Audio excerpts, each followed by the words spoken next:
As we wrap up harvest, our attention shifts to planting season 2019. NTV's Jessica Stevenson has more from Darren Hefty. What farmers can do to plan for the next planting season for buying seed? Well, first of all, we got to pick what crop we're going to grow. And this year it looks like it's going to be a little bit more corn, maybe a little bit less soybeans for a lot of the growers. And it does change things. If we're going to be in a continuous corn situation, that hybrid choice is going to be so important. We're seeing a lot of farmers talking about below ground insect control. So we're looking at Smart Stacks hybrids or soil insecticide use this year. Absolutely. And I noticed that you guys had mentioned a little bit about how prices can vary during time of year as well when purchasing seed.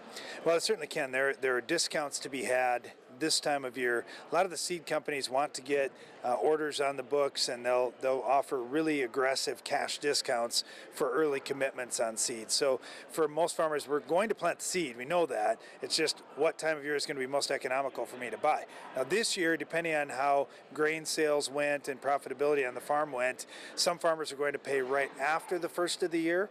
And there's still good discounts to be had then, but oftentimes if we prepay in November or December, we can save even a little more money. So thinking in advance is definitely good. Any technology or any new advances that we should be keeping an eye on seed-wise?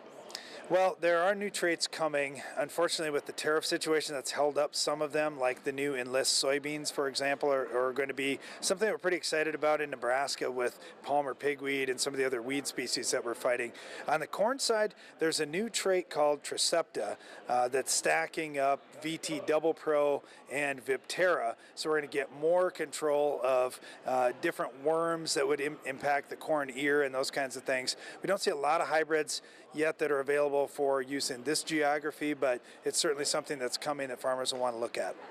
Absolutely. Anything else that you'd like farmers to know about now as far as getting ready for the next season already? Well, one of the big things that you'll see on seed corn is we don't have a choice of seed treatments. Like with soybeans, when you go to your seed dealer, you can say, well, I want this treatment or I don't want that seed treatment, and they can change on the fly. With seed corn, it gets treated up at the plant and it comes out to you in a bag already pre-treated. So it's really important to ask your seed dealer, what are the treatments that are on my corn and what does each one of them do for me? Is there anything else that I need to be concerned about?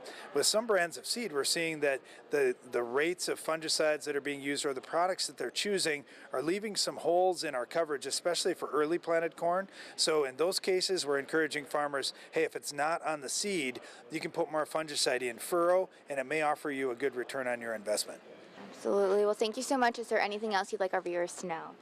No, I'm just excited about 2019, and yeah, it's a year that offers us a lot of promise.